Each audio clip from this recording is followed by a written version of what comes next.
Second, Wagner.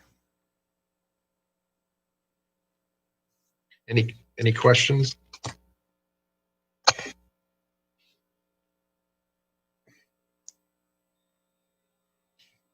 Any questions from council? City manager? Yes, thank you, through the chair. Thank you. Certainly don't want to extend the meeting if we don't have to, but I think there are some numbers on here that I would like, since Brian and Katie are both on the phone, if the council would be okay with that through the chair, have them just explain these numbers to the public so that there's no misunderstanding on what's going on here. No, I have no problem with that. So I would call on Brian and Katie to please explain what's going on here, especially with the box regarding Department 861. Thank you. Yep. We can't hear you, Brian. Can't, nope. I can hear, I can see your lips moving.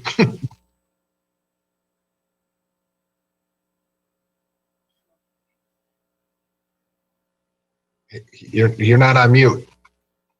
No, he's not. Maybe have Katie. Yeah, while he's figuring that out, I'll get started. Thank you, Katie. Department 861, we added as a separate department for tracking the MERS collections and payments. So we added as a revenue there the 4.7 million for the judgment levy that should be collected through the winter taxes and then paid to MERS. So that's the big chunk of this budget amendment. And then we have a couple other small changes that we needed.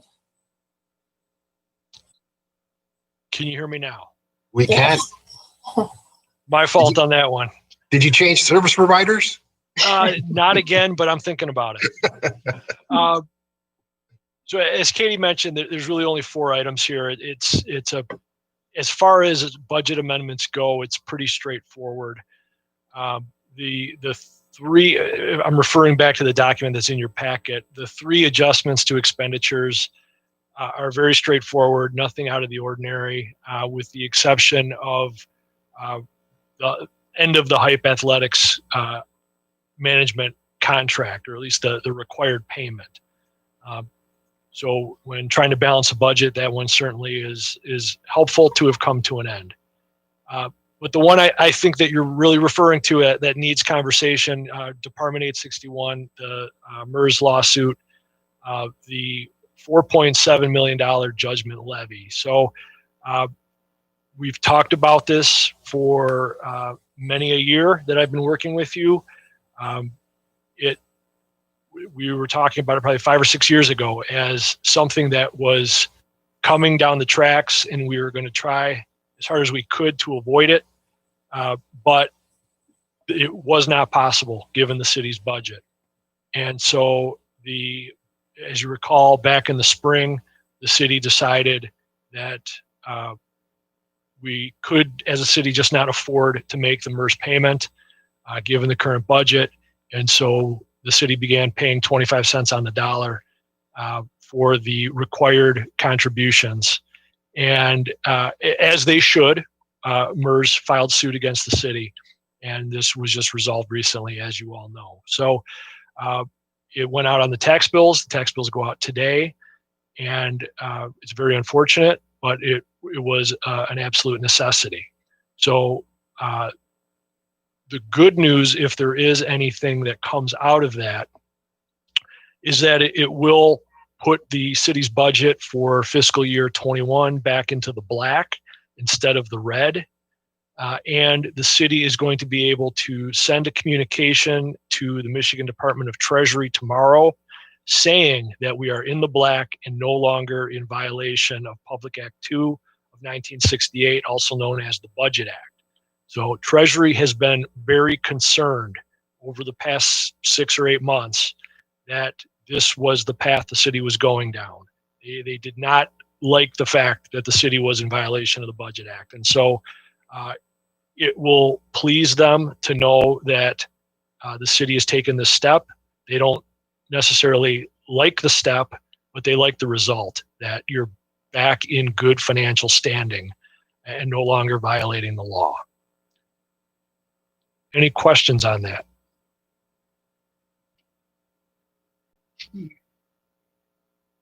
City manager? Yeah, Brian and Katie, I would like to just clarify, have you helped to clarify a couple of comments, statements that have been brought to my attention. First of all, the first one is, why didn't the city just take money out of the water and sewer fund? Came up again. And just, pay it off so that the burden on the taxpayers would have potentially been less. Could you please, and then I have one more follow-up question, Mr. Mayor. Yes, sure. So there's legal precedent. It's called Bolt versus the City of Lansing. It's a lawsuit from about 20 years ago. And basically what it says, among other things, though, is that the operations of a utility like a water and sewer department cannot use its proceeds in order to pay the expenses of the general fund. It can pay its own expenses that the general fund pays. So as part of your budget, you have an overhead allocation where certain expenses are paid out of the general fund, water and sewer reimburses it. That's okay. But you can't plug a hole in the general fund budget using water and sewer money. You would get sued and you would lose. So that just is not an option in the state of Michigan. Second one, there's actually three. The second one was, why did the city start to, I don't like to use the word short, but that's been the term used. Why did the city start to short MERS when we did earlier this year? The projections at the time was that the city was going to run out of cash approximately around June 30, 2021. And so instead of going right up to the cliff before doing something, we thought it would be best and made the suggestion to let's just start doing it now, get the process in place in time for to give us a year's worth of time in order to either work out a deal with MERS or find some other solution. So you don't want to be in the position, knowing the iceberg's coming, you don't want to steer the ship 10 seconds before it hits. You see it that it's coming, you turn the wheel at the earliest possible time to get out of the way. And then Brian, with regards to a 345 versus a judgment levy or a combination, I think there's a little confusion. There's been questions about why didn't the city just go after, a 345 again and try. And if you could help me, instead of us talking over each other, explain that covers police and fire, that we'd still have a shortage. Yeah, a 345 millage. So 345, that's the public act that allows for a municipality to ask the residents or the voters to approve a millage that is solely used for public safety, pensions, and OPEB, retiree health care, solely related to public safety. So that was an option, and that was discussed. The problem with that as an option is if it went on the ballot in November and failed, then you only had 3 weeks of time before the December 1st levy. And obviously a legal process like a lawsuit takes longer than 3 weeks. So if you had done that, if you had not made the decision to short MERS back in the spring, you would have kept spending money at a rate that you could not afford. And if that then failed in November, you missed the opportunity in December for a judgment levy to be put on the taxes. You'd continue to spend money that you couldn't afford, and then you would have ran out come spring. So the best decision or the best option at the time in the spring was to begin shorting MERS and recognizing that we still owe the money. Nobody argued that. But recognizing that we needed a full year of time in order to make it work. Thanks, Brian. And Now, 100%. I'm sorry, go ahead. Just one more thing. Mm-hmm. So a 345 millage is still an option. I'm probably giving you a preview of the presentation that we'll do next month in January. Once we have the audit completed, once we start the budget process for fiscal year 22. But just because you had the judgment levy this year doesn't mean that you fixed the structural problem the city has had for many years. So while you are on stable financial footing today again, it immediately begins to erode because structurally you still can't afford the expenses that you're incurring. Now you're going to end up with some cushion in your fund balance come June 30, 2021, but it's eroding. So if you want to prevent this from happening again, and I'm not saying it's going to happen next year, it's going to be a year or 2 or 4 down the road. But if you want to stop this from happening again, you could do a 345. It could be for a couple, 2, 3, 4 mills, and that would bolster your budget every year going forward and possibly stave off the situation from happening again. And we still have a significant imbalance between retirees and full-time employees paying into the system. And that's been a lot of the problem. Yeah, when it comes to your pension system, the employee contributions are, while they're significant to the individual employee, no question, but in the totality of the contribution that the city has to make, the employee portion is really a drop in the bucket. It is a small fraction of the total amount that has to be paid in. Now, your contribution is calculated based on your wages. But at the end of the day, whether you have a bunch of employees or a few number of employees, MERS still has to get a big chunk of money. And so whether it's a high dollar per person or it's a lower dollar over multiple people, end of the day, MERS still needs a significant amount of money. So the employee contribution is a factor. It is not the primary factor. The primary factor is the benefits that were given to actives, to retirees, back in 2008 or 2009, when the city left its own pension system and joined MERS. That was very well, it was explained very well by Sue Feinberg from MERS when she gave her presentation to council a few months back. Right.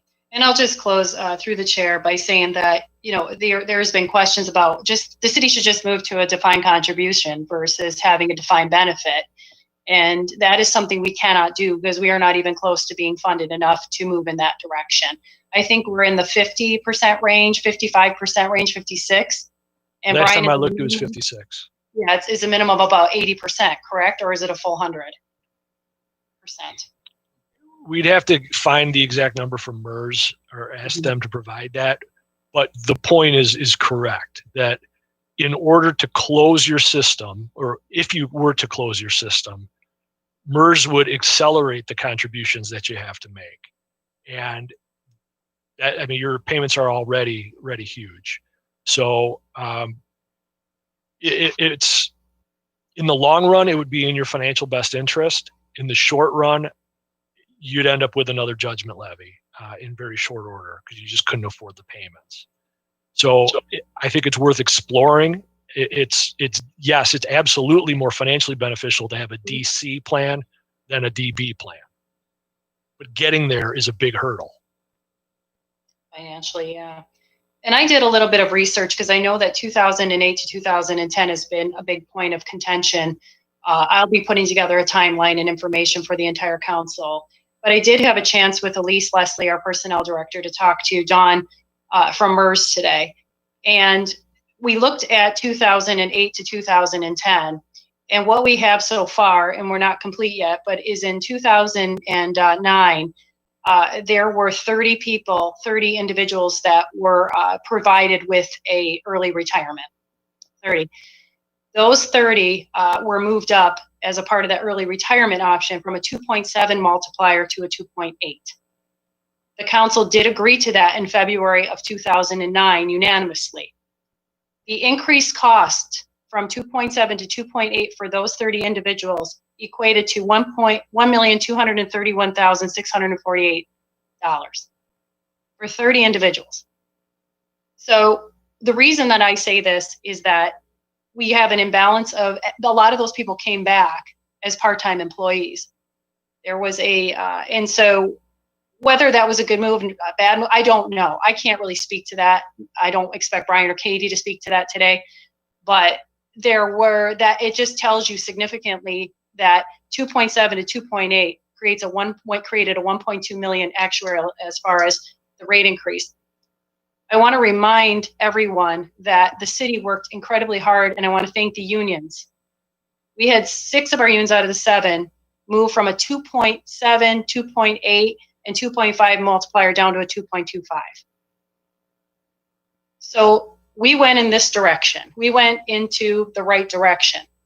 We're saving money from that respect, but we're not going to realize that savings for a period of time, but it will happen. Is that correct, Brian and Katie? Oh, absolutely. Over time, for the employees that get paid a lesser pension than the people that came a generation before, yes, they're getting the 2.25 down from the 2.7, 2.8. Yes, there's a savings from that number, but you also have to keep in mind the people working today or recently, theoretically made more money on an annual basis than the people that retired 25 years ago. So, or whenever that benefit was given. So there's a kind of a push-pull, but yes, it was a sacrifice from the employees to accept that lesser benefit, and the city is better off financially for it. And we have a few employees, that brand new ones, that are accepting a 1.5 multiplier that are coming in. Mm-hmm. So we have made a lot of adjustments, and want to thank the council members for those tough decisions. I want to thank the unions for sacrificing, because they've lost quite a bit even in retirement. So I think those items should not go unnoticed. They really should not. And I think they are going unnoticed. And so, Brian, Katie, I just want to say thank you, Mayor, Council. Thank you for letting us have this exchange tonight, because I've been paying attention. Department heads have been bringing these questions to me, saying that they're seeing this in social media, wherever it may be. We're always at City Hall to answer questions whenever possible. We don't participate on social media. We don't answer questions on social media, but we're always happy to have someone call us at City Hall, email us, exchange. We're here to be transparent and to provide you with whatever you need. So we understand this is a big hit to everyone. It's not ideal, but it was unavoidable. So thank you. Thank you. To the chair. Yeah, Could I yes. ask Mr. Camillier or Ms. Sample if we were able to kind of offset the staggering 14 mills by lowering any of the